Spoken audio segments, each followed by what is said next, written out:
দীর্ঘদিন পর বাংলা ব্যান্ড সঙ্গীতের ছোঁয়া পেলেন প্রবাসীরা। বাংলাদেশের ব্যান্ড সঙ্গীতের অন্যতম প্রাণ আইয়ুব বাচ্চু, জেমস এবং হাসানের গান এখনও গেঁথে আছে মানুষের মনে। আর প্রবাসে ব্যান্ড সঙ্গীত পিপাসুরা দীর্ঘদিনের মনের আকাঙ্ক্ষা মিটিয়েছেন youth Bangla cultural forum UAE আয়োজিত ঈদ পুনর্মিলনীর জমকালো সাংস্কৃতিক অনুষ্ঠানে। হাসান ছাড়াও এই অনুষ্ঠানে বাংলাদেশি সঙ্গীতের দুটি ছড়িয়েছেন আরও 5 শিল্পী।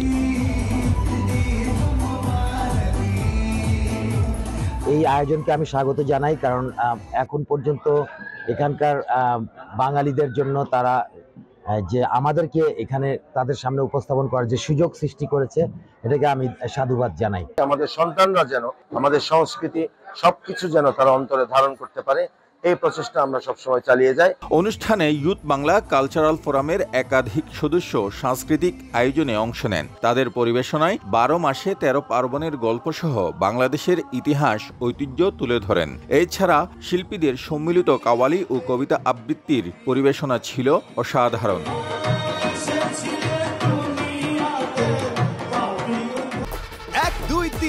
ঢাকায় জমি জিতে নিন 100% ক্যাশব্যাক সহ 20 কোটি টাকার পুরস্কার। সাম্প্রতিক সময়ে দেশটিতে সাময়িক প্রাকৃতিক দুর্যোগ থাকলেও এই আয়োজনে দর্শক উপস্থিতির কোনো কমতি ছিল না। দুবাইয়ে যে ন্যাচারাল ডিজাস্টার চলতেছে, তার মাঝে আমরা প্রোগ্রামটা না পিছিয়ে যে একটা সফল প্রোগ্রাম করতে পেরেছি, এটা একমাত্র টিম ওয়ার্ক এবং আমাদের দর্শকদের ভালোবাসা ছাড়া সম্ভব ছিল না।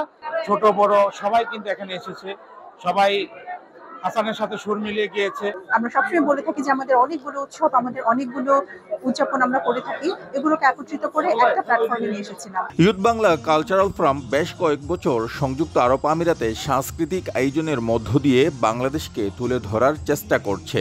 অনুষ্ঠানে প্রধান অতিথি হিসেবে উপস্থিত ছিলেন বাংলাদেশ কনসুলেটের consul general BM Jamal Hossain. Shiblal Sadik, Somoy Sangbad, সংযুক্ত আরব আমিরাত।